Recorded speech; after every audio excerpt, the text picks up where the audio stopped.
继续来看现任的12个大法官，有7个伫咧月底落任。昨昏是个判决2件的涉嫌案，其中因为遗产甲政务税法相关规定有疑虑，地书个案伊继承1500万的遗产，煞是都要纳5700万的遗产税。宪法法庭昨昏判部分违宪，而且要伫咧2年来修法。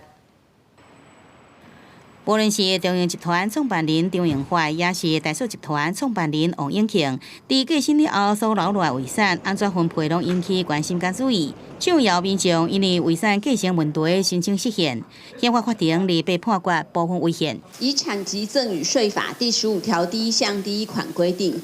其使继承人继承权之经济价值严重减损者，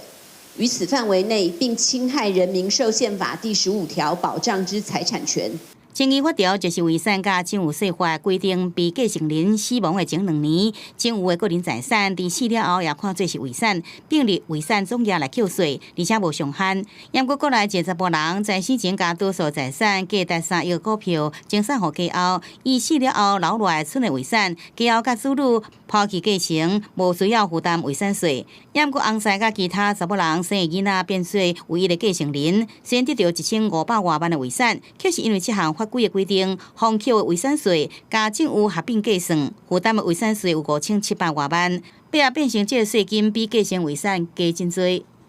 用白话一点来讲，受赠的是别人，但是缴税的却是自己，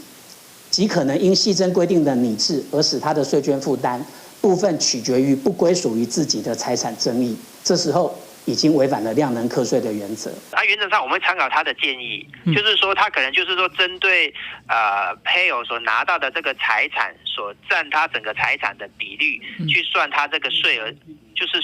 去算他应该要负担的税额。 伫顶礼拜5，宪法法庭做出国会这款法案释宪宣判了后，过4天时间，佫判出一个拟制遗产扣税案，也佫医疗费用收取标准案，侪在释宪案件结果一直出来啊。因为12个大法官有7个任期即要到期啊，这是因伫任期内最后的判决。也不过即阵却是传出讲，礼拜2件释宪案被逼出，宣判日顶的相关的信息，早就伫网络顶面外流出来了。如果说我们进行了解之后，我们内部 有违反评议秘密的情形，那我们会进行内部的行政调查跟处理。相关资讯敢若互流出去，有人早早伫社群平台就有过啊。宪法法庭回应讲会进行调查，依法来处理。记者综合报道。